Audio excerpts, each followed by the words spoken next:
दोस्तों, क्या आप जानते हैं कि अरुणाचल प्रदेश में गुजरात के मुकाबले 2 घंटे पहले सूर्योदय होता है?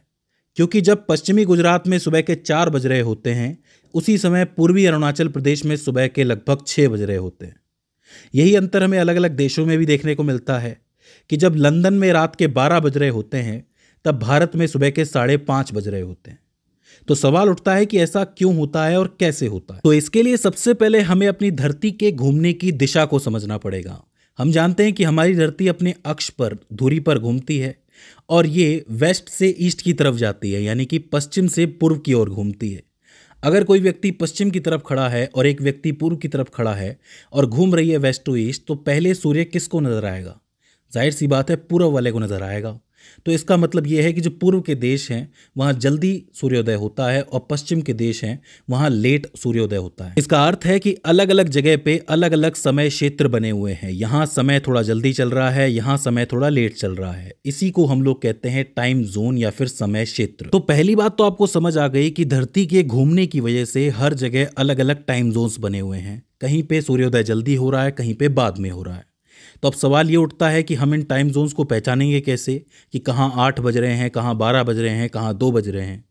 तो इसको हम देशांतर रेखाओं से यानी लॉन्गिट्यूडनल लाइंस से समझ सकते हैं। देशांतर रेखाएं यानी लॉन्गिट्यूडनल लाइंस जो होती हैं वो अर्धवृत्त होती हैं, यानी कि सेमी सर्कल होती हैं, जो उत्तरी ध्रुव से लेके दक्षिणी ध्रुव तक खींची जाती हैं। यानी नॉर्थ पोल से शुरू होंगी, साउथ पोल तक जाएंगी।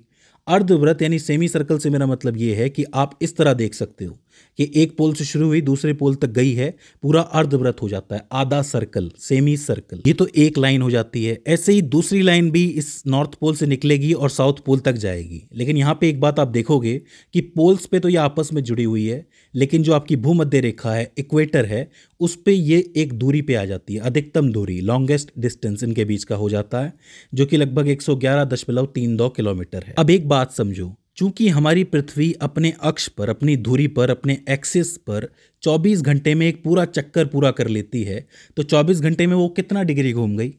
360 डिग्री घूम गई।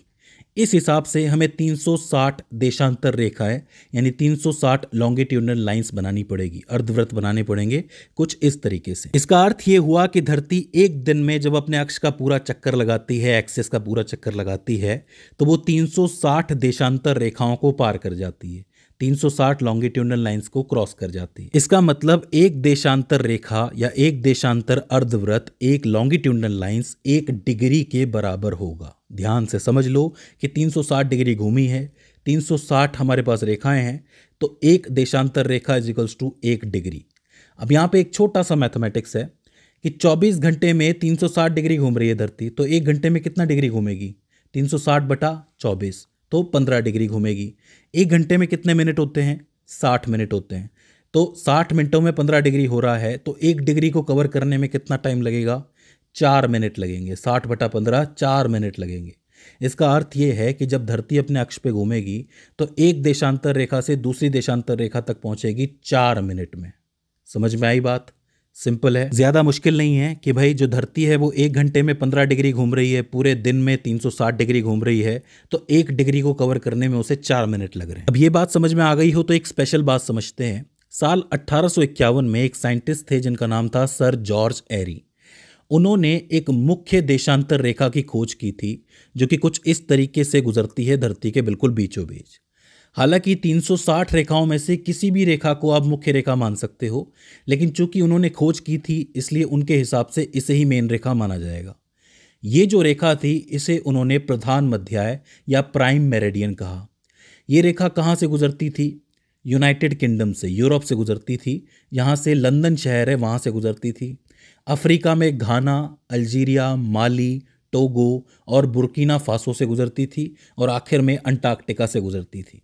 ये जो रेखा है ये लंदन के अंदर एक प्रयोगशाला बनी हुई है जिसका नाम है ग्रीनविच प्रयोगशाला, बिल्कुल उसके अंदर से गुजरती है। यही कारण है कि इस रेखा को ग्रीनविच रेखा नाम दिया गया है और इस जगह पे जो समय हो रहा होता है उसी समय को पूरे विश्व के लिए मानक समय माना गया है। ग्रीनविच मानक समय या फिर ग्रीनविच मीन टाइम, जिसको आप जीएमटी के नाम से भी जानते हो। बोलो, ये शब्द सुना होगा आपने, जीएमटी। जहां से ग्रीनविच रेखा गुजरती है वहीं पे होता है जीएमटी। याद रह जाएगा? सिंपल है। अब ध्यान से समझो कि यहाँ पे जीएमटी बना हुआ है। मान लीजिए कि यहाँ पे रात के 12 बज रहे हैं। इस तरफ है आपका पूर्व यानी कि ईस्ट, इस तरफ है आपका वेस्ट। अब जीएमटी तो बिल्कुल 0 डिग्री है, इस पे 12 बज रहे हैं। अब 1 डिग्री पे कितना टाइम हो रहा होगा आप बता सकते हो? 1 डिग्री कितने मिनट में कवर करती है धरती? 4 मिनट पे। तो 1 डिग्री पे टाइम हो रहा होगा 12:04। इसी तरह 2 डिग्री पे 12:08, 3 डिग्री पे 12:12, 4 डिग्री पे 12:16, 5 डिग्री पे 12:20। इस तरीके से टाइम आगे बढ़ेगा। अब अगर मैं आपसे पूछूं कि 37 डिग्री पे क्या टाइम हो रहा होगा, तो 37 गुणा 4 करना पड़ेगा। 1 डिग्री में 4 मिनट लगते हैं, तो 37 गुणा 4 148। 148 में से 120 मिनट तो 2 घंटे हो गए और 28 मिनट बचे आपके, यानी कि 2:28।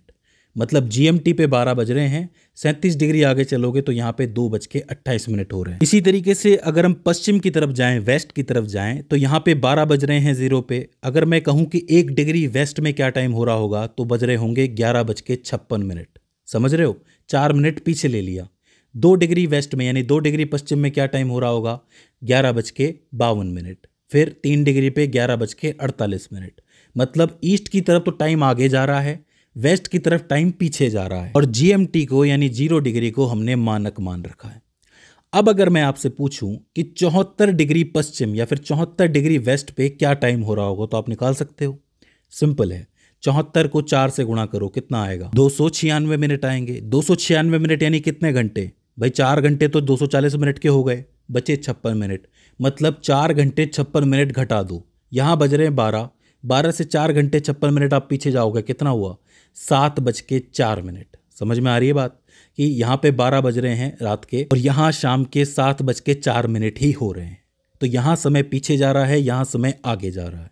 तो क्या आपको समय निकालना आया? मैं आपको एक्सरसाइज दे देता हूँ जो आपको करनी है। मैं आपको देता हूँ 67.5 degree west, 53 degree east, 89 degree east और 42 डिग्री वेस्ट। अब आपको कमेंट करके बताना है कि कितना समय हो रहा होगा। बस 4 से गुणा करना है और फिर मिनट और घंटे में कन्वर्ट करके बताना है। ईस्ट और वेस्ट के हिसाब से देख लेना कि कहाँ टाइम बढ़ेगा और कहाँ टाइम घटेगा। ये आपके लिए एक्सरसाइज है। अब यहाँ पे हम भारत की बात कर लेते हैं कि भारत में समय किस हिसाब से देखा जाता है। तो देखो, भारत में जब ब्रिटिशर्स का राज चल रहा था तो उन्होंने 1 जनवरी 1906 को उत्तर प्रदेश के मिर्ज़ापुर से एक लाइन गुजरती है, एक देशांतर रेखा गुजरती है जो कि 82.5 डिग्री पर गुजरती है। जाहिर सी बात है, भारत जो है वो पूर्व की तरफ है, तो यहाँ पे ईस्ट लिखना पड़ेगा। तो इस रेखा के हिसाब से टाइम माना था। तो 82.5 डिग्री को हम मल्टीप्लाई कर देंगे 4 से, तो कितना आएगा? 330 आएगा। 330 मिनट यानी कि 5.5 घंटे। यानी कि अगर जीएमटी पे लंदन में 12 बज रहे हैं तो भारत में कितने बजेंगे? सुबह के 5:30 बजेंगे। मैं आपको बता दूं कि भारत को जब आज़ादी मिली तब भारत की जो गवर्नमेंट है उन्होंने भी इस लाइन को अपना लिया, उन्होंने भी इस मानक समय को अपना लिया, समय क्षेत्र को अपना लिया। लेकिन भारत में 2 ऐसे शहर भी थे जहां अपने टाइम चल रहे थे। इनमें से एक था कोलकाता, जहाँ पे 88.36 डिग्री चल रहा था, और एक था मुंबई जो उस समय पे बॉम्बे था, वहाँ पे 72.8 डिग्री चल रहा था। तो आपने 2 शब्द सुने होंगे जो बहुत फेमस थे, एक था कोलकाता टाइम्स और एक था बॉम्बे टाइम्स, कि बॉम्बे में अपना मानक समय चल रहा है और कोलकाता में अपना मानक समय चल रहा है। लेकिन कोलकाता ने 1948 में भारत का मानक समय अपना लिया और बॉम्बे ने 1955 में आके अपना लिया। इसमें दूसरी मजेदार बात यह है कि श्रीलंका ने भी 82.5 को ही अपना मानक समय क्षेत्र माना हुआ है। 15 अप्रैल 2006 को श्रीलंका ने इसे अपना मानक समय मान लिया था, क्योंकि ये जो लाइन है, ये जो देशांतर रेखा है, ये श्रीलंका से भी गुजरती है। इसका अर्थ यह है कि श्रीलंका भी इसे अपना मानक क्षेत्र मानता है। अब आज की वर्तमान स्थिति की बात की जाए तो भारत में कम से कम 2 समय क्षेत्रों की ज़रूरत है, 2 टाइम जोन्स की ज़रूरत है। आप खुद सोचिए कि आप सबकी जो घड़ियां हैं, जो मोबाइल की घड़ियां हैं, जो अपने हाथों में पहनी हुई है, उन सभी घड़ियों में एक ही समय चल रहा है। और वो समय कहाँ से निर्धारित हुआ है? मिर्ज़ापुर, उत्तर प्रदेश मिर्ज़ापुर की इस मानक से, इस देशांतर रेखा से। तो हम सब एक ही समय को फॉलो कर रहे हैं जो मिर्ज़ापुर से गुजरता है। लेकिन हर जगह का अपना देशांतर का वैल्यू अलग अलग होता है देशांतर रेखा की। जैसे आप पश्चिमी गुजरात में आओगे तो वहाँ पे 68 डिग्री की लाइन गुजर रही है, 68 डिग्री ईस्ट। वहीं आपका पूर्वी अरुणाचल प्रदेश है, वहाँ पे 97 डिग्री की गुजर रही है। तो 68 डिग्री को जब आप 4 से मल्टीप्लाई करोगे तो यहाँ पे बनता है 4:32। मतलब यहाँ पे 4:32 हो रहे हैं सुबह के। उसी समय पर जो आपका अरुणाचल प्रदेश है, पूर्वी अरुणाचल प्रदेश, वहाँ पे कितने बज रहे हैं? 6:28। 97 डिग्री को आप 4 से गुणा कर दो तो 6:28। तो पहले सूर्योदय कहाँ होगा? जाहिर सी बात है, पहले सूर्योदय अरुणाचल प्रदेश में ही होगा। 2 घंटे का फर्क है दोनों के अंदर। तो भारत को एक और मानक क्षेत्र की ज़रूरत है, एक जो पश्चिमी लोगों के लिए हो गुजरात साइड की तरफ के, और एक जो नॉर्थ ईस्ट के लिए हो, मतलब पूर्वोत्तर भारत के लिए हो। एक समय क्षेत्र से हमारा काम नहीं बनेगा। आखिर में मैं आपको एक एग्जाम्पल दे देता हूँ। ये वीडियो आपने देखी होगी। नागालैंड गए थे हम नागालैंड गए थे। नागालैंड भारत की ही धरती है। नागालैंड वहाँ गए तो सवेरे 4:30 बजे देखा तो दिन था 4:45 बजे। इस वीडियो में इन्होंने ये कहा कि भाई मेरी घड़ी में सुबह के 4 बज रहे थे और सूर्योदय हो रहा था। भाई आपकी घड़ी का जो समय है वो इस समय क्षेत्र के हिसाब से चल रहा है और आप पूर्वोत्तर भारत में हो, तो जाहिर सी बात है कि आपका समय गलत चल रहा है। वहाँ के समय क्षेत्र के हिसाब से सूर्योदय का टाइम हो गया है, लेकिन आपकी घड़ी इस समय के हिसाब से चल रही है। तो मुझे उम्मीद है कि आपको समय का ये पूरा फेरबदल समझ में आया होगा। समय क्षेत्र या टाइम जोन किसे कहते हैं, GMT किसे कहते हैं, ये सारी चीज़ें आपको समझ में आ गई होंगी। आई होप इस वीडियो से आपने कुछ ना कुछ नया ज़रूर सीखा होगा। अगर इसके बाद भी इस वीडियो के अंदर आपको कोई क्वेरी आती है, कोई दिक्कत आती है, तो आप हमें कमेंट सेक्शन में बता सकते हैं। तो दोस्तों, आज की इस वीडियो के अंदर बस इतना ही। See you in the next one.